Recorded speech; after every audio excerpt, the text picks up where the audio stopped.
Hello friends, welcome to my channel let's study about law by advocate Preeti. आज हम यहाँ पर पीसीएसजी के लिए इंडियन कॉन्स्टिट्यूशन के इम्पॉर्टेंट क्वेश्चंस डिस्कस कर रहे थे, जिसमें हमने कार्यपालिका, न्यायपालिका और विधायिका से संबंधित इम्पॉर्टेंट क्वेश्चन डिस्कस कर रहे थे। वहाँ तक हमने ये हम अपना पूरा सेशन जो है यूपी एपीओ, पीसीएसजे और एचजीएस के लिए डिस्कस करते हैं, कवर करते हैं, या साथ में ग्रुप स्टडी करते हैं। इस हिसाब से अगर आपके कोई इंपॉर्टेंट क्वेश्चंस है तो आप पूछ सकते हो। मैं भी एक स्टूडेंट ही हूँ, मैं कोई बहुत बड़ी टीचर नहीं हूँ। और साथ में स्टडी करने का मतलब, जैसे कि हमें साथ में स्टडी करने का मतलब है कि हम मेरी भी स्टडी चलती रहे, और अगर आपको इम्पोर्टेंट क्वेश्चन जो आपको नॉलेज या बुक्स अवेलेबल नहीं हो रही जो हमारे पास है, उसको साथ में स्टडी करके आप भी उसका बेनिफिट ले सकते हैं। इससे डबल फ़ायदा है। मेरा स्टडी साथ में होगी और आपको जो इम्पोर्टेंट क्वेश्चंस जो मैं डिस्कस कर रही हूँ वो आपके नॉलेज में भी पहुँच पाएंगे। सारी बुक्स हर जगह अवेलेबल नहीं होती हैं, बच्चों को कई जगह से अरेंज करनी पड़ती हैं, लेनी पड़ती हैं, कई दूसरे शहरों में जाकर मंगवानी पड़ती हैं। वो सारी एक साथ इकट्ठी नहीं हो पाती, जिसकी वजह से हम तैयारी करना तो चाहते हैं, पर कभी प्री की तैयारी होती है तो मेंस रह जाता है। मेंस के लिए मटेरियल मिलता है तो प्री समझ में नहीं आता, कहाँ से डिस्कस करें, कहाँ से सोल्यूशन निकाले।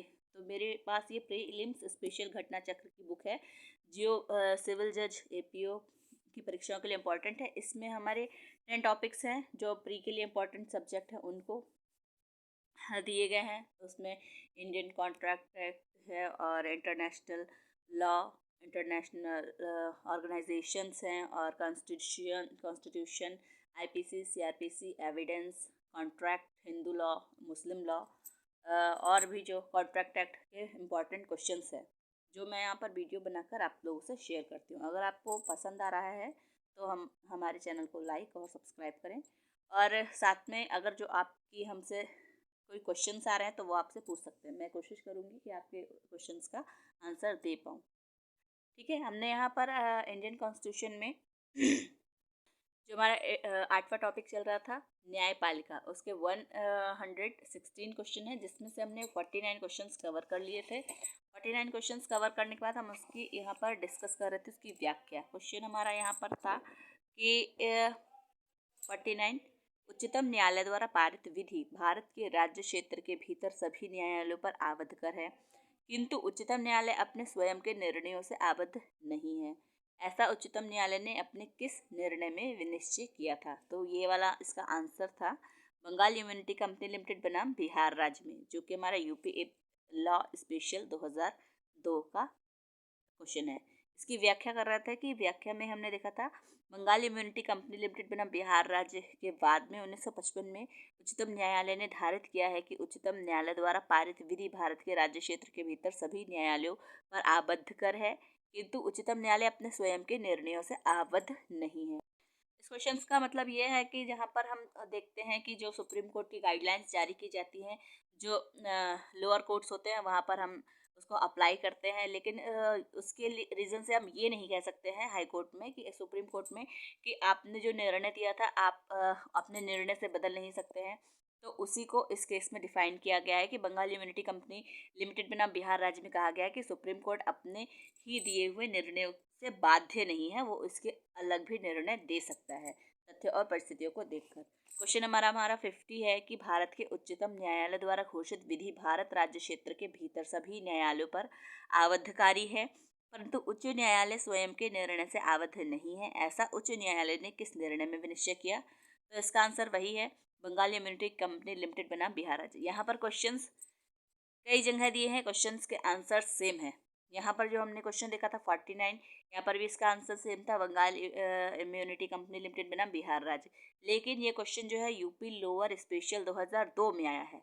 यहाँ पर भी क्वेश्चन 50 वही बता रहा है, उसका आंसर भी वही है, लेकिन ये क्वेश्चन हमारा जो यूपी सिविल जज 2006 में आया हुआ है। यहाँ पर क्वेश्चन को डिस्कस करने का रीज़न है कि इससे क्वेश्चन कितनी बार बने हैं और कितने ज़्यादा चांसेस है कि वो हमारे प्री के क्वेश्चन पेपर में कितनी बार रिपीट हो सकता है।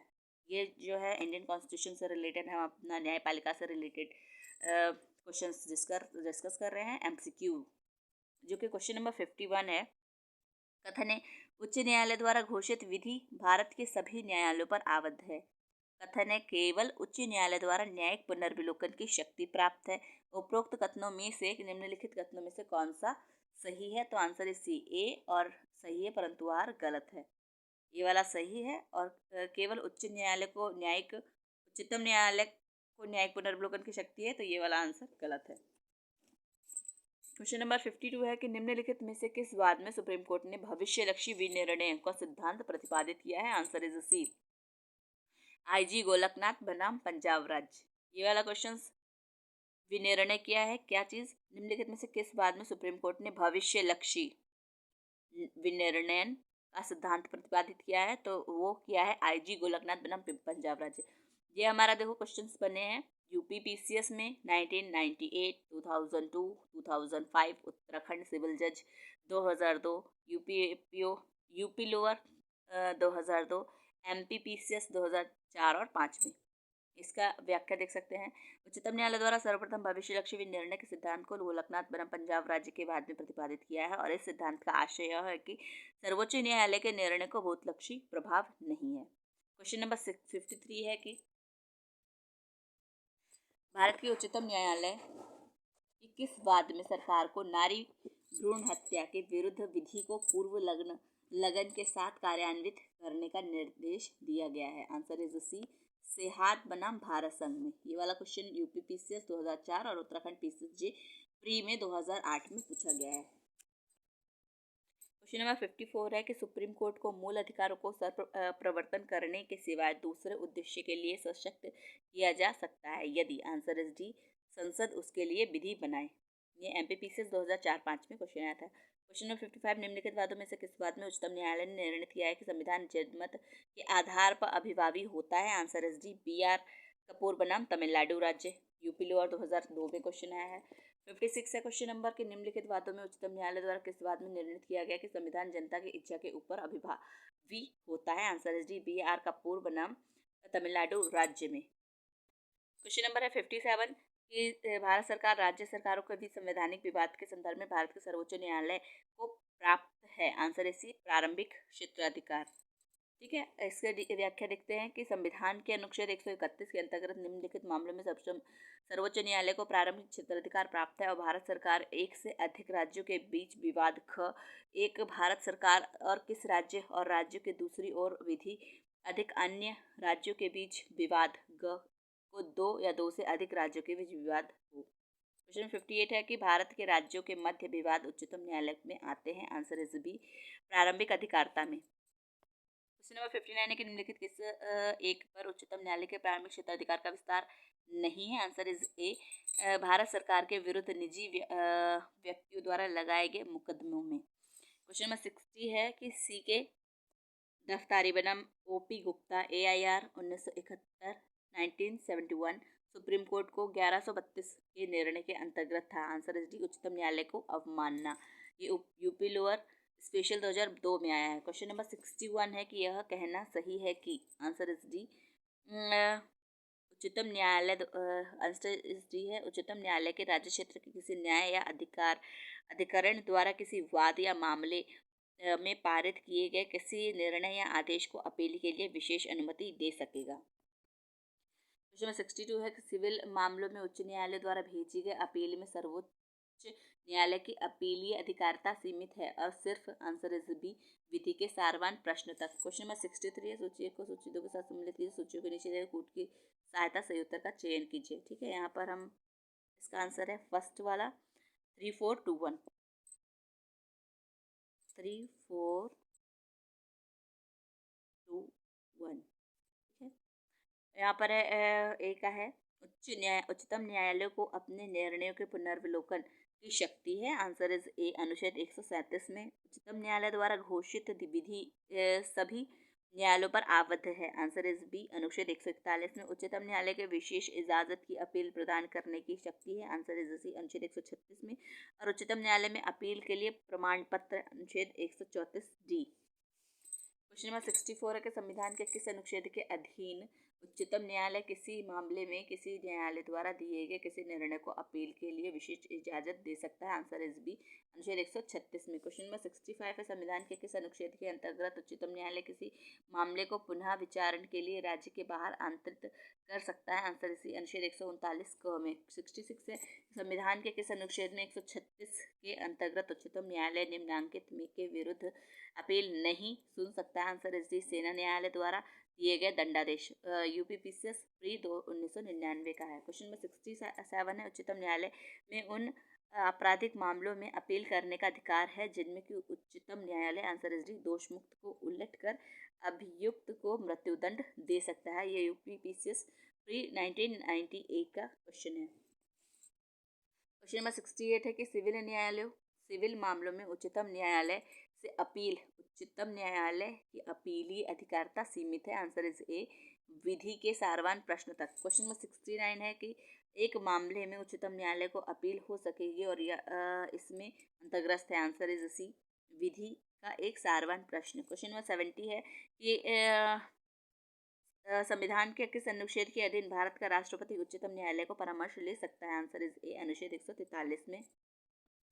क्वेश्चन 71 है कि राष्ट्रपति निम्नलिखित में से किस परिस्थिति में उच्चतम न्यायालय की राय प्राप्त कर सकता है? आंसर इज सी, जब विधि या तथ्य का कोई ऐसा प्रश्न उत्पन्न हुआ हो या उत्पन्न होने की संभावना है जो किसी ऐसी प्रकृति का और ऐसे व्यापक महत्व का है कि उस पर न्यायालय की राय प्राप्त करना समीचीन है। क्वेश्चन नंबर 72 है कि उच्चतम न्यायालय में निम्नलिखित वादों में परामर्श करने के रूप में अपनी राय दी। आंसर इज सी, 312 दिल्ली विधि अधिनियम का वाद, और उसके बाद है बेरुवारी का वाद, और उसके बाद है विशेष न्यायालय विधेयक का वाद। संविधान के अनुच्छेद 143 के अंतर्गत उच्चतम न्यायालय द्वारा राष्ट्रपति को दिए गए परामर्श से संबंधित मामलों का सही क्रम निम्नलिखित है। दिल्ली विधि अधिनियम का वाद है 1951, इनरी वेरुवारी का वाद है 1960, और विशेष न्यायालय विधेयक का वाद है 1978 का। क्वेश्चन नंबर 73 है, निम्नलिखित में से किस वाद में उच्चतम न्यायालय ने राष्ट्रपति के संदर्भित मामले में अपनी सलाहकारी राय देने का इनकार कर दिया? आंसर इज डी, इनरी इस्माइल फारूकी के बाद में। एंट्री एम इस्माइल फारूकी 1994 के मामले में जो अध्यादेश जो अयोध्या मामले के नाम से प्रसिद्ध है, सर्वोच्चतम न्यायालय ने राष्ट्रपति को राय देने से इनकार कर दिया। क्वेश्चन नंबर 74 है, क्वेश्चन नंबर 74 है कि उच्चतम न्यायालय ने निम्नलिखित मामलों में परामर्श के रूप में अपनी राय दी है। Answer is C,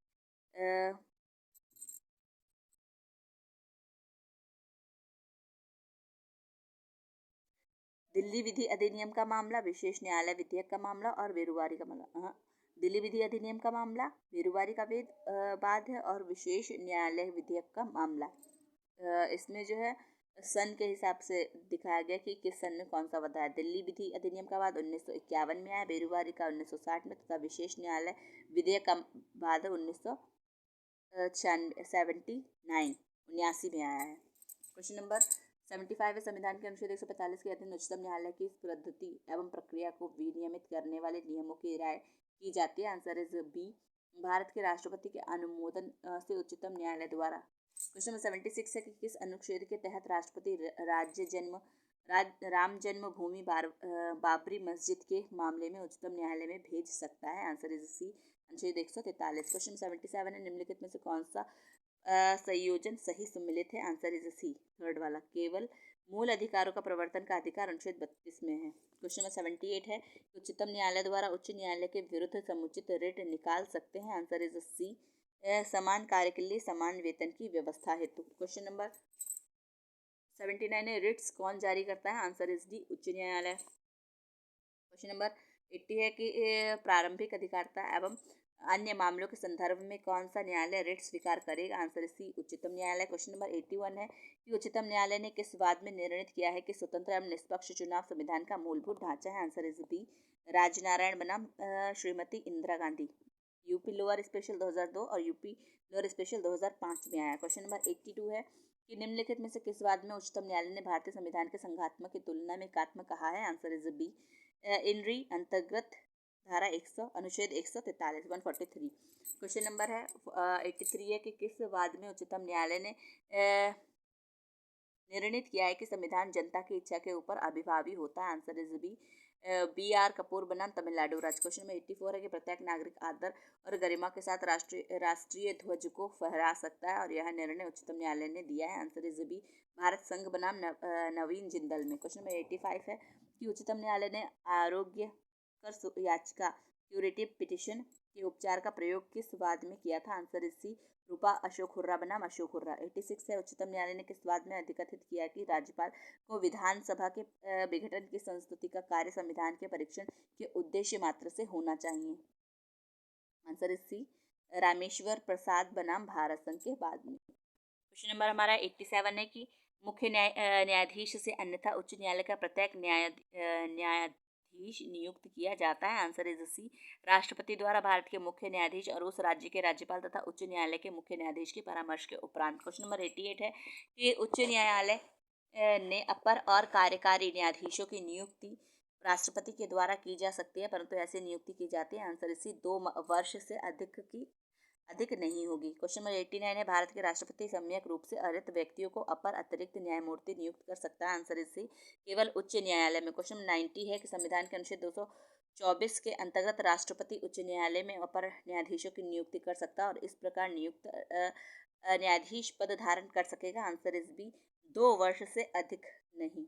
question number 91 है उच्च न्यायालय के न्यायाधीशों की सेवानिवृत्ति की आयु है। आंसर इज बी, 62 वर्ष। क्वेश्चन नंबर 92 है कि उच्चतम न्यायालय के नवीन न्यायाधीश किस आयु तक अपने पद पर बने रह सकते हैं। आंसर इज सी, 65 वर्ष। क्वेश्चन 93 है कि उच्चतम न्यायालय का न्यायाधीश सेवानिवृत्त होता है। आंसर इज डी, 65 वर्ष की आयु में। 94 है भारत का राष्ट्रपति एक उच्च न्यायालय को दूसरे उच्च न्यायालय में निम्नलिखित में से किसके परामर्श करके किसी न्यायाधीश को स्थानांतरित कर सकता है। आंसर इज ए, भारत के मुख्य न्यायाधीश से। क्वेश्चन नंबर 95 है कि संविधान का कौन सा अनुच्छेद यह उपबंधित करता है कि प्रत्येक उच्च न्यायालय का एक अभिलेख न्यायालय है। आंसर इज ए, अनुच्छेद 215 में।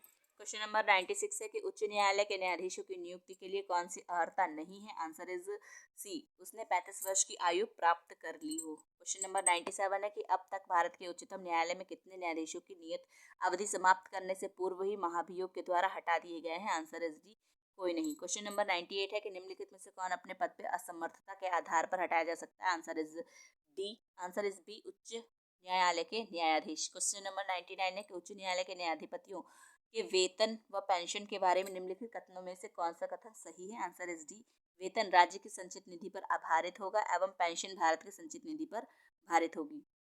क्वेश्चन नंबर हमारा 100 है संविधान के अनुच्छेद 226 के अंतर्गत उच्च न्यायालय निम्नलिखित में से किसके विरुद्ध रिट जारी कर सकता है। आंसर इज डी, उक्त सभी में, मतलब व्यक्ति, पदाधिकारी और सरकार तीनों के खिलाफ। क्वेश्चन नंबर 101 है कि पा को एक पासपोर्ट अधिकारी के ने बिना सुने जाने का उचित अवसर दिए रद्द कर दिया जबकि सुनवाई आज्ञापक थी और इस दशा में। आंसर इज ए, परमादेश लेख जारी किया जा सकता है। क्वेश्चन नंबर है 102, निम्नलिखित कौन सी रिट उच्च न्यायालय द्वारा जारी की जा सकेगी। आंसर इज डी, ये सभी, मतलब कि प्रतिषेध, परमादेश और उत्प्रेषण, ये रिट जो है उच्च न्यायालय के द्वारा जारी की जा सकती है अनुच्छेद 226 के अंतर्गत। क्वेश्चन 103 है कि निम्नलिखित में से किस मामले में राष्ट्रपति के द्वारा एक उच्च न्यायालय के न्यायाधीशों को सुनवाई का अवसर दिया गया है। आंसर इज सी, जब यह न्यायाधीश की आयु संबंधी विवाद का निर्णय लेता है। क्वेश्चन 104 है कि निम्नलिखित का आधार पर न्यायाधिकरण के निर्णय का हाई कोर्ट रद्द कर सकता है। आंसर इज बी, कि साक्ष्य का मूल्यांकन करने में साक्ष्य अधिनियम का पालन नहीं किया गया है। क्वेश्चन 105 है उच्च न्यायालय के न्यायाधीशों की नियुक्ति में किसकी राय की प्रधानता है। आंसर इज सी, भारत के मुख्य न्यायमूर्ति की। क्वेश्चन नंबर 106 है कि उच्च न्यायालय के न्यायाधीशों की नियुक्ति द्वारा की जाती है, राष्ट्रपति द्वारा की जाती है। आंसर इज ए, भारत के न्यायमूर्ति और उच्चतम न्यायालय के 2 ज्येष्ठतम न्यायाधीशों से गठित कॉलेजियम परामर्श से। क्वेश्चन नंबर है इन री प्रेसिडेंशियल रेफरेंस AIR 1998 के बाद में उच्चतम न्यायालय ने निर्णित किया है कि उच्च न्यायालय के न्यायाधीशों की नियुक्ति राष्ट्रपति द्वारा भारत के मुख्य न्यायमूर्ति और उच्चतम न्यायालय के 2 ज्येष्ठतम न्यायाधीशों से गठित कॉलेजियम के परामर्श से की जाती है। क्वेश्चन 107 है कि भारत के प्रथम महिला उच्च न्यायालय की मुख्य न्यायाधीश का नाम है। आंसर इज ए, लीला सेठ। क्वेश्चन 108 है कि निम्न उच्च न्यायालयों में से किस उच्च न्यायालय को भारत के सर्वाधिक राज्यों का क्षेत्राधिकार है? आंसर सी, गुवाहाटी उच्च न्यायालय। क्वेश्चन 109 है, सूची एक को सूची दो के साथ सम्मिलित कीजिए और नीचे दिए कूट की सहायता से सही उत्तर का चयन कीजिए। Answer is C.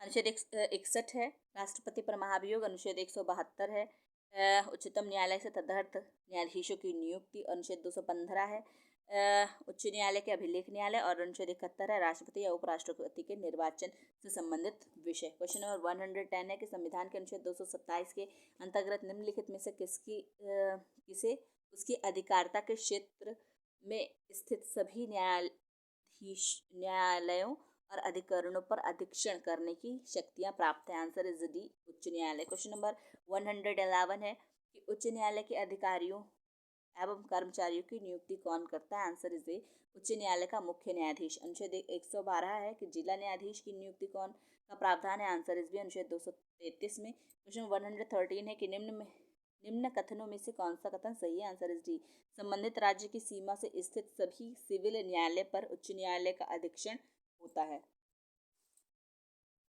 Question number 114 है कि जिला न्यायाधीश की नियुक्ति उस पद पर पदोन्नति की जाती है? आंसर इज बी, उच्च न्यायालय के परामर्श से राज्यपाल द्वारा। क्वेश्चन 115 निम्नलिखित में से कौन सा संरक्षण संघ अथवा राज्य की सिविल सेवा के सदस्य को प्राप्त नहीं है? निम्नलिखित में से कौन सा संरक्षण संघ और राज्य की सिविल सेवा के सदस्य को प्राप्त नहीं है? आंसर इज डी, यह कि उसे अवसर दिया जाएगा कि वह ऐसी घोषणा करे कि कदाचरण जिसके लिए कि उस पर आरोप लगाए गए हैं भविष्य में नहीं दोहराएगा। क्वेश्चन नंबर 116 है, constitution safeguard to civil servant has been given in article. Answer is A 311। यहाँ पर हमने न्यायपालिका के 116 क्वेश्चन कवर कर लिया। अब नेक्स्ट पार्ट में हम आपात उपबंध जो कि 1 से 56 क्वेश्चन हैं उसको कवर करेंगे। Thank you.